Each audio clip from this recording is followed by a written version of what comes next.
정말 믿기 힘든 두뇌 속 부의 프로그래밍, 주머니에 단 4,000원만 있어도 됩니다. 이번 영상에서 작게 시작했던 자수성가 멘토 코디 산체스의 조언으로 당장 시작하세요. 그녀는 말합니다. 여러분, 이 한 줌의 모래를 보세요. 모래알 하나가 100만원이라고 가정했을 때 평균적인 사람의 평생 수입은 이렇게 모래 한 줌 남짓입니다. 하지만 백만장자의 경우는 한 양동이를 가득 채우죠. 그리고 마지막으로 억만장자들은 한 모래사장 전체를 채울 만큼을 벌어들입니다. 즉 똑같은 뇌, 똑같은 생물학적 구조를 가졌지만 결과는 하늘과 땅 차이. 그리고 이건 IQ의 문제가 아닙니다. 노력이나 운의 문제도 아닙니다. 그 차이는 단 하나, 머릿속에서 돌아가고 있으며 뇌 속에 설치된 돈에 대한 소프트웨어의 문제입니다. 대부분이 돈에 대해 한 가지 방식으로 생각할 때 부자들은 전혀 다른 방식으로 생각하도록 그들만의 특별한 훈련을 받았고 새로운 돈에 대한 소프트웨어를 가지게 됐죠. 이 부분을 일상에서 대입해 설명해 보자면 대부분의 사람들은 아침 일찍 일어나서 일하러 가고 규칙을 따르고 모든 걸 제대로 합니다. 그런데도 통장은 늘 제로에 가깝죠. 점점 더 자신의 꿈은 농담처럼 느껴지고 속삭이는 작은 내면의 목소리가, 그리고 주변에선 이렇게 말하는 것 같죠. 넌 절대 성공하지 못할 거야. 그런데 어젯밤 우리가 잠자는 동안 누군가는 손 하나 까딱하지 않고 당신의 5년치 연봉을 벌었습니다. 왜 이런 걸까요? 단도직입적으로 말하자면 우리는 속아왔습니다. 악의적인 사람들에게 속은 게 아닙니다. 거대한 음모 때문도 아닙니다. 그보다 훨씬 교묘한 것, 너무 오래되고 깊이 뿌리내려서 그것이 돌아가고 있는지도 모르는 프로그램 때문입니다. 그런데 만약 이 영상의 메시지가 당신이 돈에 대해 믿고 있는 모든 것, 부에 대해 배워온 모든 것이 당신을 가난하게 만들기 위해 누군가로부터 설계된 것이라고 말한다면 어떨까요? 만약 돈 관리를 잘해야 한다는 당신의 생각이 오히려 당신을 묶어두는 족쇄라면요? 그리고 그 프로그램이 어린 시절부터 당신을 방해해 왔다면요? 이 이야기가 끝날 때쯤이면 여러분은 매트릭스를 보게 될 겁니다. 당신이 왜 그렇게 생각해왔는지 이해하게 되겠죠. 그리고 더 중요한 건 마침내 그 프로그램을 삭제하고 새로운 방식을 다운로드할 수 있는 도구를 가지게 된다는 겁니다. 부를 막는 게 아니라 부를 만들어내는 사고방식을 말이죠. 일단 우리의 인생을 지배해온 스크립트는 말을 할 수 있게 된 순간부터 프로그래밍 되기 시작했습니다. 돈은 땅을 파서 나오는 게 아니다. 부자는 탐욕스럽다. 돈이 모든 악의 근원이다. 익숙하죠? 모두 이런 말을 들어봤습니다. 하지만 언제 누구에게서 처음 들었는지 기억하시나요?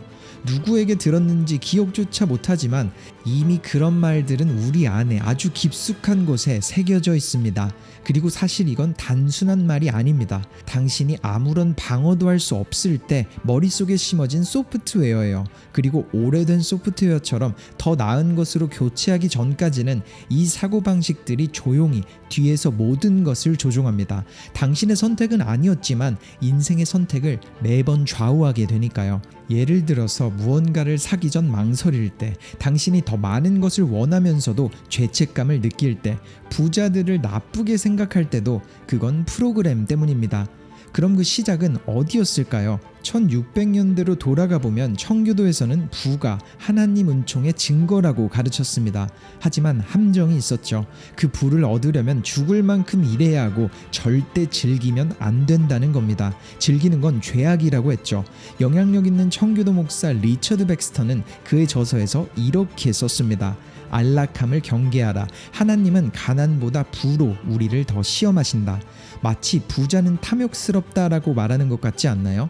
시간을 훌쩍 건너뛰어 19세기 작가 호레이쇼 엘저는 착하고 인내심 있는 사람이 부자가 된다는 이야기를 썼습니다. 그리고 이렇게 말했죠. 돈을 사랑하는 것이 모든 악의 근원이다. 그의 책은 소설이었지만 사람들에게 진실처럼 받아들여졌습니다. 무려 그의 도서는 2,500만 부 이상 판매됐고 주로 더 나은 삶을 꿈꾸던 노동계급이 그의 독자였습니다. 이것이 가난의 스크립트 첫 장이었습니다.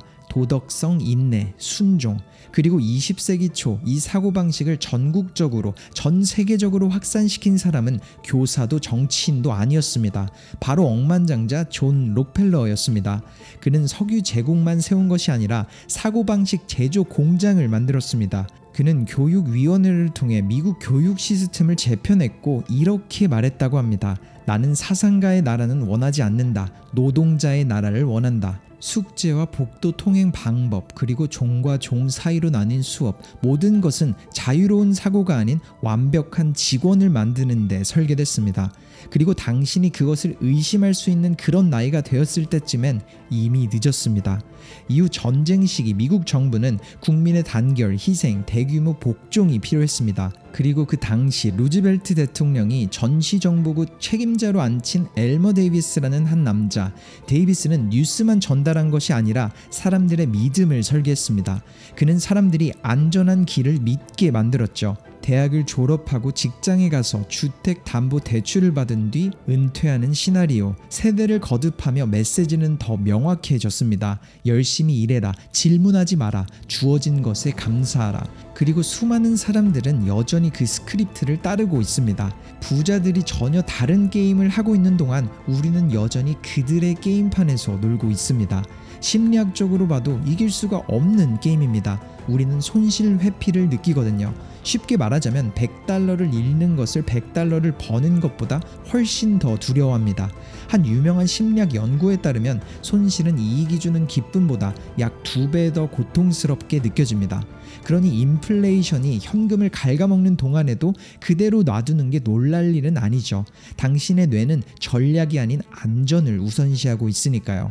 또 다른 예로는 인지적 편안함이 있죠. 쉽게 말해 우리는 익숙한 것을 신뢰합니다. 좋은 부채, 투자에는 겁을 먹으면서도 100만원, 200만원짜리 휴대폰은 아무 생각 없이 사죠. 미국의 경우를 보자면 국민의 60%는 $100의 긴급 자금을 빌리지 않고는 마련하지 못하지만 아이폰 사용자는 평균 2-3년에 한 번씩 $1000 이상을 주고 업그레이드합니다. 또 있습니다. 부족함과 빈곤이 우선시되는 사고, scarcity mindset은 실제로 IQ를 낮춥니다. 재정적인 스트레스는 우리의 의사결정 능력 IQ를 13포인트나 낮출 수 있다고 해요. 당신이 돈을 잘 못 다루는 게 아니라 불타는 신경계로 의사결정을 하고 있는 겁니다. 그리고 매번 실패와 실망, 시도했다가 이루지 못한 경험은 당신의 뇌가 시도와 믿음, 희망을 멈추게 만듭니다. 그건 당신이 약해서가 아니라 희망이 죽을 때의 고통이 너무 크기 때문입니다. 그러니까 지금까지의 방식으로는 결코 재정적 자유, 경제적 자유에 도달할 수 없습니다. 그렇다면 부자들은 어떻게 다르게 생각할까요? 예를 들어 일론 머스크 같은 사람은 무엇이 다를까요? IQ, 근면함, 행운? 아닙니다. 그저 돈, 시간, 문제에 대해 다르게 생각할 뿐입니다. 첫 번째로 돈에 대해 생각해보자면 우리가 돈을 버는 것으로 볼 때 그들은 돈을 만드는 것으로 봅니다. 다르게 말하자면 시간당 얼마를 벌 수 있을까라고 생각할 때 억만장자는 어떻게 잠자는 동안 돈을 더 벌 수 있을까라고 생각했죠. 두 번째로 시간의 경우는 일반적으로 시급을 떠올리며 우리가 팔 수 있는 것으로 보곤 하죠. 하지만 그들은 시간을 보며 효율과 자산을 증식시킬 수 있는 도구로 봅니다. 즉 이건 탐욕도 운도 아닙니다. 다른 소프트웨어일 뿐입니다. 그리고 소프트웨어는 배우고 설치하고 업그레이드할 수 있습니다. 이 차이들을 조금 더 자세히 설명해보자면 첫 번째로 그들은 돈을 쫓지 않고 레버리지를 쫓습니다. 레버리지란 한 번의 행동이 계속해서 수익을 만들어내는 것으로 정의돼요. 한 번 만든 온라인 제품이 밤새 낯선 사람들에게 팔리는 것, 한 번 만들어 놓은 시스템을 통해서 꾸준한 수익이 나와주는 것도 이와 같습니다.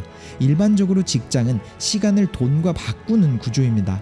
1시간은 그에 대한 보수, 즉 일을 멈추면 수입도 멈추죠. 하지만 부자들의 프로그램 방식은 한 번의 노력은 무한하거나 비대칭적인 수익이 됩니다. 제프 베조스가 아마존을 시작했을 때도 그는 돈 대신 레버리지를 쫓았습니다. 책방을 열고 카운터 뒤에 앉아있는 대신 그는 잠자는 동안에도 책을 팔 수 있는 온라인 플랫폼을 만들었습니다. 초기 웹사이트는 조악했고 시스템은 단순했지만 확장 가능했습니다. 즉, 더 열심히 일하는 게 아니라 다르게 일하는 것이죠. 두 번째 차이, 가난한 사고방식은 당신을 가난하게 만든다. 대부분은 무언가를 보며 그건 못 사라고 생각합니다. 하지만 부자들은 어떻게 하면 살 수 있을까라고 묻습니다. 누군가 그건 너무 비싸라고 말할 때 그들은 투자 수익률이 얼마지라고 봅니다. 돈을 잃을 걸 생각하기보다는 시도하지 않았을 때 잃게 되는 기회비용을 생각하곤 하죠. 즉 같은 상황 속 다른 질문을 물을 때 자연스럽게 다른 결과를 얻을 수 있게 돼요. 대부분의 부자도 처음엔 우리와 같았습니다. 가난하고 혼란스러우며 같은 스크립트를 따랐죠. 그러다 스크립트 자체가 문제라는 걸 깨닫고 새 스크립트를 작성했습니다.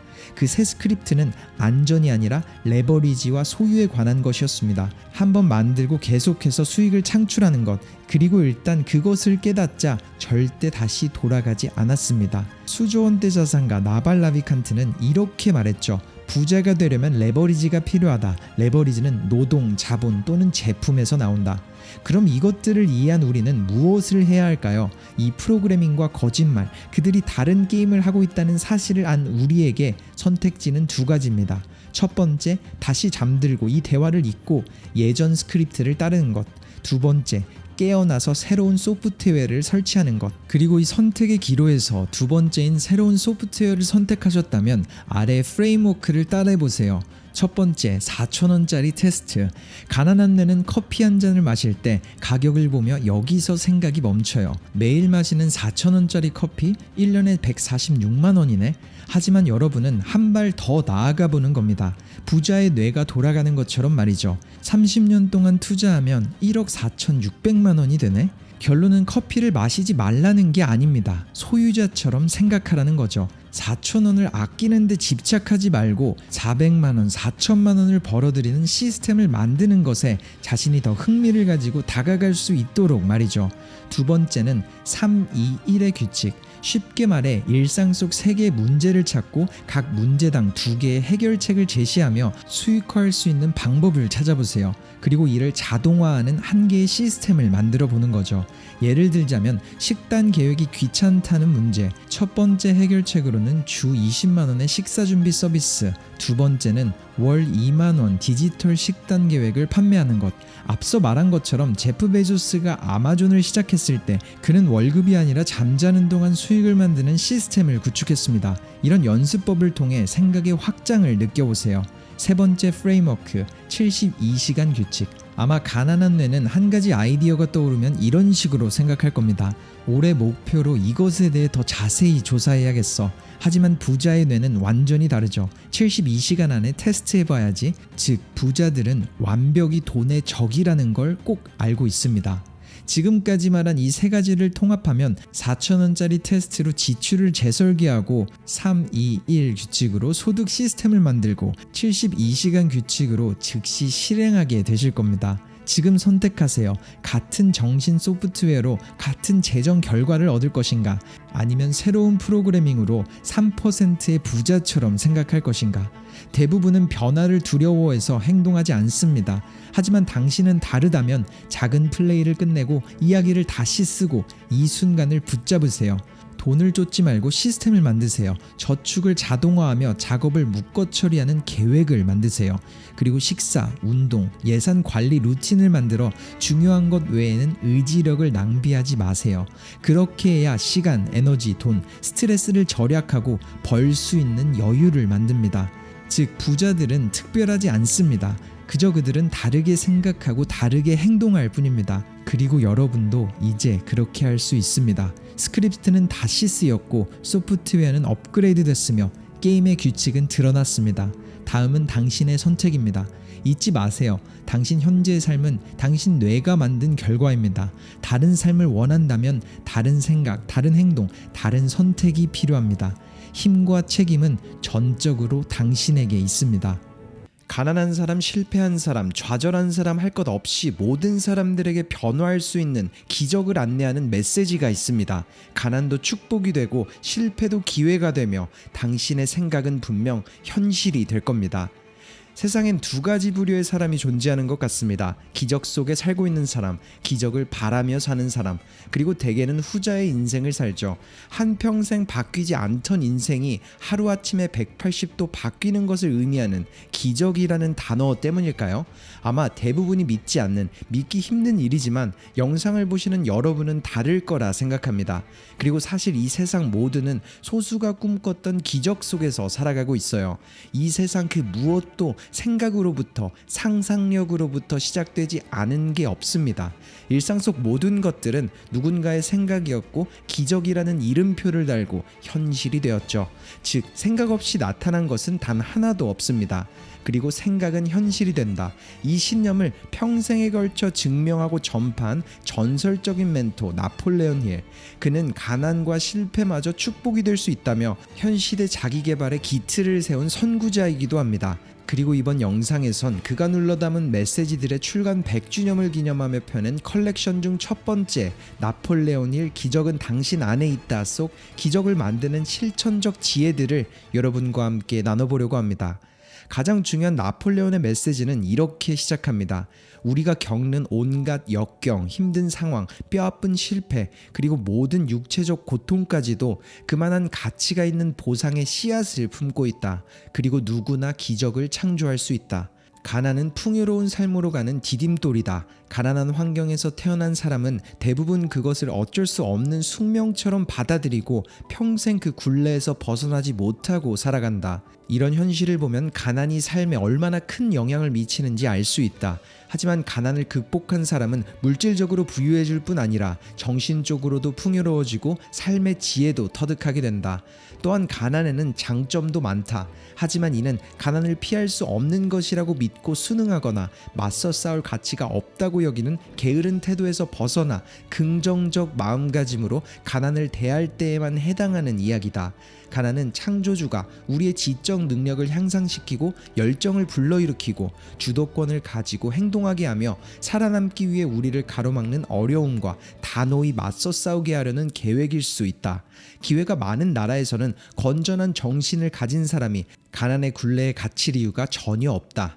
또한 운명의 여신이 가난하게 태어난 사람에게 미소를 짓는다는 강력한 증거가 있다. 바로 금수저를 물고 태어난 사람이 세상을 더 나은 곳으로 만드는 의미 있는 일을 하는 경우가 정말 드물다는 사실이다. 부잣집 아이들은 대부분 가난이나 어려움을 겪어보지 못해서 정신적으로 연약하게 자란다. 또한 자신을 쓸모있는 사람으로 만들어갈 끈기나 동기부여가 부족한 경우도 많다. 가난이 저주가 될지 축복이 될지는 전적으로 우리가 가난을 대하는 태도에 달렸다. 어쩔 수 없는 약점으로 순순히 받아들이면 정말 그렇게 된다.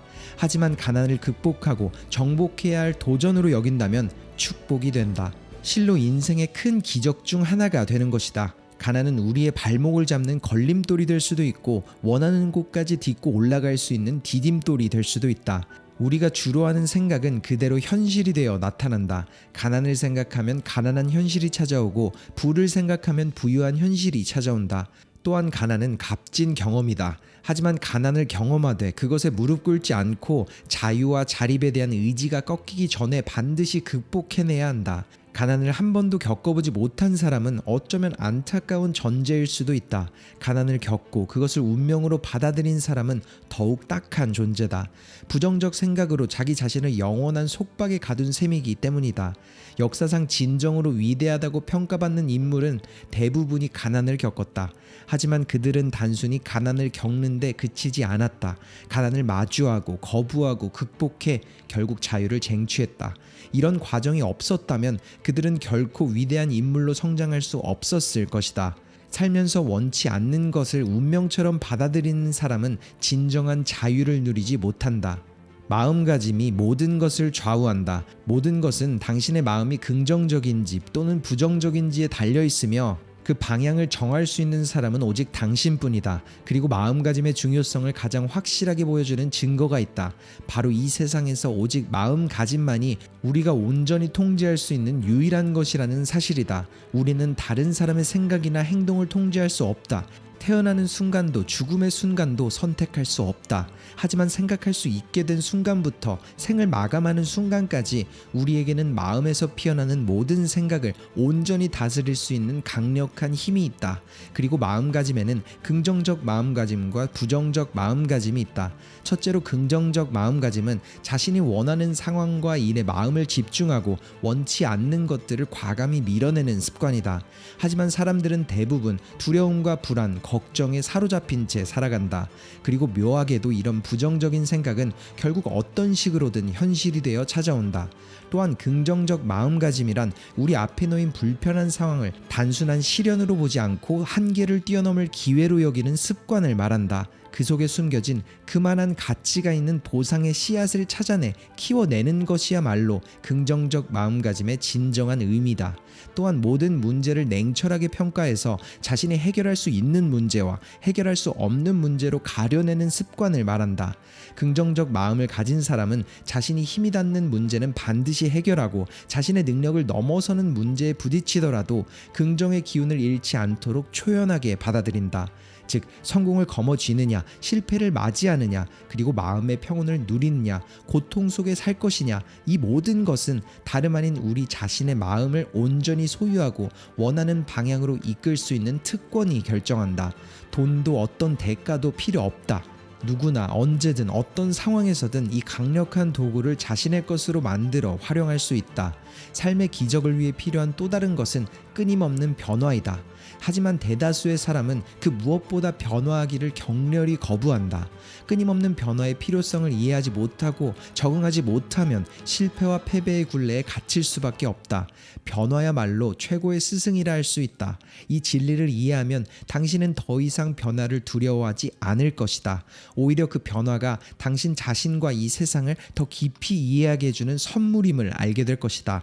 변화의 힘으로 우리는 끊임없이 성장한다. 우리가 겪는 역경, 육체의 고통, 슬픔, 고뇌, 일시적 패배는 무의미하지 않다.